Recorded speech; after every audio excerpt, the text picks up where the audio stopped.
Hi everyone, I'm Dawn. Welcome to my channel. Thank you for visiting with me today. So this is going to be a serious video, so if you're not here for that, then that's fine. I understand. This is going to involve discussion of SA, CSA, CP, and things like that. So if that's troubling for you, that's fine. I understand. You don't have to watch. This is a revisit to my CSA story that was from, I think I told the story about 3 years ago on my channel. And I do have to say it was actually very healing for me to talk about it in my safe space. It was very, very healing, but I do still deal with quite a bit of anger from it and regret for not saying anything. But let me just do a brief, just really quick overview of what it was. I'm not going to go into all details of what happened to me and stuff, but it was, we had a group of friends. There were, oh God, now I forget the number, 12 or 16 of us. There were a lot of us, and boys and girls, and we were all between 10 and 12 years old. And so when I had made my video, the June prior to me making my video, one of my friends from back then had gotten in touch with me. And it was something that was always in the back of my mind. Like, I didn't forget it. I didn't block it out, but I just didn't talk about it. And I just kind of let it kind of go away, I guess. Or it never really went away, obviously, but just something I didn't really talk about and never told Eric about or anything. And so she got in touch with me. My friend from back then got in touch with me, and she told me, you know, hey, I've been seeing a therapist, and she told me one thing that might help me is to reach out to the other people if I can find them, you know, and kind of discuss this. And I'm like, sure, what is it? And she's like, you remember me, right? And I'm like, yeah, I remember you. And I'm like, sure, what do you want to discuss? And then she brought it, she goes, it's really hard to bring up. And so she started talking about what had happened to her. It was our friend's grandfather that did it. And she said, I'm just wondering if it happened to you. And I just said yes. I said I've never verbalized it. I've never even addressed it, or I never even gave it any credence, because I guess I didn't want to deal with the hurt that came with it. But I just said yes. And she told me, we had one friend, I'll call her Meredith. She unalived herself with a rope. I think it was right after high school, because she couldn't deal with it anymore. And the friend that I was talking to, she said that she went to tell her mother what had happened, and her mom slapped her and told her, don't you say nasty things like that about a sweet old man.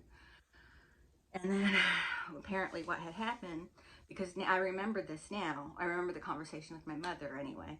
She got on the phone and called all the moms in the group, just the girls' moms, because she assumed it was only the girls, and told them what her daughter had said, and that she is in big trouble for speaking that way, and you should have a talk with your kids. And none of them for a second thought that it could be true. None of them thought for a second that it could be true.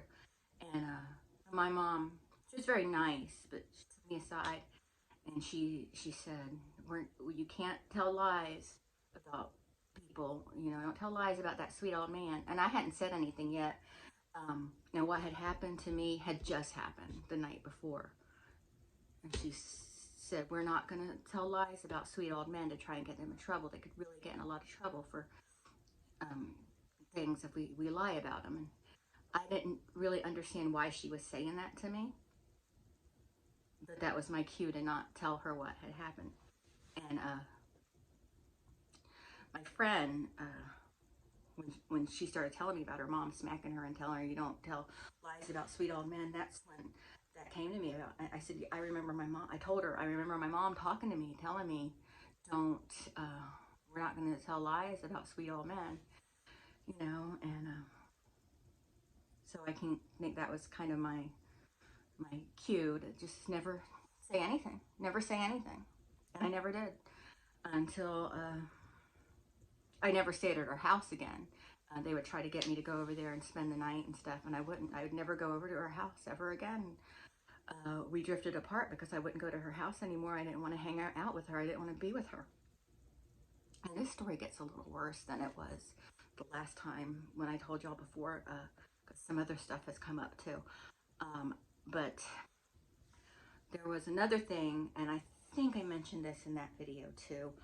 He was taking pictures of us, not inappropriate pictures. Like if anybody saw them, they would think they were just innocent pictures. But there's one picture that is going to be of particular interest here. It was me and my friend, his granddaughter, laying on a bed looking at animal magazines. And we're in our nightgowns, and the pictures are taken from behind us. That is going to be of particular interest or particular importance here. So anyway, that's basically what happened. I'm sorry, I'm just upset right now. Just thinking about it just shakes me up a little bit. And then, so let's fast forward to now, or let's go back to that phone call first. She said he had taken pictures of her, and she just wondered why, what happened with them. And she talked to somebody that she knew. She was friends with somebody from the, God, what is it's the unit at the FBI that deals with child CP. But she happened, I don't know if it was a neighbor or who it was, but she just happened to talk to that person about it. And he told her that for that man, that was probably his PORN. And then he told her about there are dark websites where pictures like that are used to entice P-words to come into their website and purchase the more provocative photos. And she said there were photos like called 60s babies, 70s babies, 80s babies, that they were girls from those eras, still in clothes, but it was still for a P word. That's like I said, porn. And she said that she had wondered if any pictures of her made it to the 80s babies website. Now, of course, back then we didn't have the internet, but collectors had gathered up pictures and stuff, started loading them up on the internet and stuff. And I didn't really think anything of it. You know, it's like no big deal. And then, interestingly enough, the grandson of the man who hurt us all, and when I say all of us, I mean he SA'd girls and boys between the ages of 10 and 12 that we know of. There could be more, but there were, like I said, there was at least 12, but I feel like it was 16. None of us ever said anything. The boys didn't say anything because boys don't, but anyway, the grandson of the man who did this was a detective, and he was, God, I feel so clueless. He had reached out to me and was asking me if I remember my picture being taken by his grandfather. And I was like, yeah. And he goes, he touched you, didn't he? And I'm like, what? Yeah, I didn't want to share the story with him, but eventually I said, yeah. He goes, yeah, apparently my mom, his mom and stepdad knew he was doing this to the kids, and just Never said anything. Never said anything. Um, but yeah, they knew. But anyway, after he had died, they had a huge estate sale and sold everything of his pictures and everything. So he was telling me someone had bought up the pictures and everything, and nobody thought anything of it. So I was like, how did these photos get back to you? Like, how did it get tracked back to you? I couldn't understand that. And he explained to me that the FBI was investigating these dark web websites because they feel like a lot of the kids in these pictures may have been missing persons from those eras, and a couple of them were. I didn't get details or anything. The whole thing just makes me sick. But he had showed me a printout of some pictures, and he goes, I just want you to look at them and tell me if they look familiar to you. And I looked at him, I said, yeah, that's me and his sister. And he goes, yeah, that's what he told them, because it had just been a coincidence that they had called him in. What is this? Called him in to help with this investigation. They were able to determine, like the website. They were able, the computer forensics or whoever were able to track the photos back to, I don't think it was the original uploader, but the person that got it from that person. And then they were able to work it back a little bit more. And they had found out from the son of somebody of the original uploader. And don't take anything I say for, just take it with a grain of salt, because I may be getting this all wrong. But it was, I think, the son or the grandson of the original uploader said that his father would get pictures from yard sales and would use them. You know what I mean? And they were able to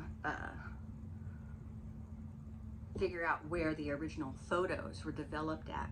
It was developed at Pick and Save, which was shut down already. Pick and Save was gone, has been long gone, but they knew that it was probably in Florida, probably in the Jacksonville area, probably between 1980 and 1984 or something like that. They were able to determine that much, and that's when they decided to come to Jacksonville, find detectives to help them that were native to the area.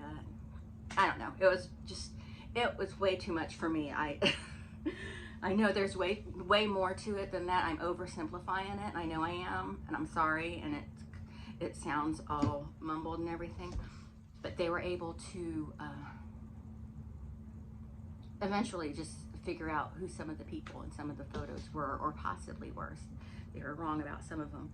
And because of that one picture he showed me, they had me come in and look at more. And I went through so many over a 2-week period. And so did my friend, who was the granddaughter. We were kept separate, so we couldn't exchange notes or whatever, but even if we couldn't say who was in the picture or whatever, we could probably give details about the houses or whatever. I couldn't. None of it looked familiar to me. The only ones I knew was her house. And there were 3 pictures total, and one of them was the picture of me and her laying on our stomachs next to each other on a bed in our nightgowns looking at animal magazines. And they showed me the website, and it was one of the first pictures on the 80s Babies dark website or whatever it was. And it was one of the photos used to entice people to click in, to come in and actually buy the more graphic photos, which weren't us. There were no graphic photos of us, thank God, but there were a lot of graphic photos. I didn't see them. I didn't want to see them. He said, I can click on this, but it's going to be very shocking, and I didn't want to see them. But he told me that they're very graphic, and they're from that time frame, and that these people who were doing this were so organized that they had a different website for each decade from the 60s forward. And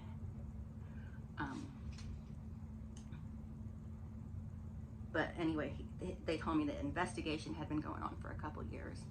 And so just yesterday, Friday, I found out that it was closed. They were able to shut down they shut down the websites pretty quickly after, I know after my conversations with them, but yesterday they contacted me and said the cases are closed. A lot of people were arrested. They didn't give me a number. They said a lot of patrons were arrested, like a lot of people that were customers. Uploaders were arrested. People who were running the sites were arrested. They told me one man was like in his 90s and he was arrested. And I'm like, good, arrest him. And but they said that the photo of me and my friend wouldn't be used in the prosecution because when you look at it, it's just an innocent picture, but that there are thousands and thousands of other images that they're going to use to put these people away. And the 90-something-year-old, you're probably not even going to make it trial, but anyway, so that is all just very disturbing to me that they came forward with this, and I'm still really confused at how they figured out how to reach out to me. I mean, I guess my friend that was the police officer that happened to be the one they picked, because, I mean, they had a reason to choose him to help them out, because he was local, he'd been local his whole life and everything. And it was just a coincidence that it happened to be his house that he grew up in, and his grandpa being one of them. But weird stuff. Weird how the world works sometimes. But anyway, so I don't have to testify or anything because our abuser is gone. He's been gone for decades, and I hope he suffered. I really do hope he suffered. But just knowing that one picture, and they said there's no way we could make sure that it's been taken down from everywhere. And so just knowing that someone's looking at that picture in anything other than an innocent way is so creepy to me. And but at least it's not graphic like the other kids. And they told me that most of the children in those pictures, the really graphic ones, they haven't been able to track a lot of them down because it's really hard to find people from those eras that are involved. They said it's generally really difficult. They said we can't believe how easy it was to find you. But they said it's really, really very difficult to find those people.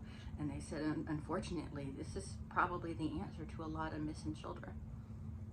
But they can't, all they have is images. They don't have anything more than that. And the people involved now that have been arrested, they wouldn't know any of those kids because it's something that it went on and on and on, like it piggybacked over here, and then this one came over here, and it's like family businesses, like it was treated like family businesses. And so it's disgusting to me. Anyway, I hope this wasn't too confusing. I just really wanted to share more of the story and get it out there because I'm just disgusted. I'm disgusted. I can't believe my image is being used in that manner. But you know, they did their best to take it down, and but with the age and the quality, maybe that'll die out. But it's always going to happen. There's always going to be bad people wanting to look at pictures of kids, and it's just disgusting to me. I'm just glad that I wasn't subjected to wasn't forced into doing really graphic stuff with which a lot of these kids apparently were, and they probably either grew up to do it themselves or didn't get a chance to grow up at all. So, or grew up on drugs or something. It's just horrible. The whole thing is very horrible. And I feel less bad for myself than I do for the other kids involved. Just wondering what happened to them all.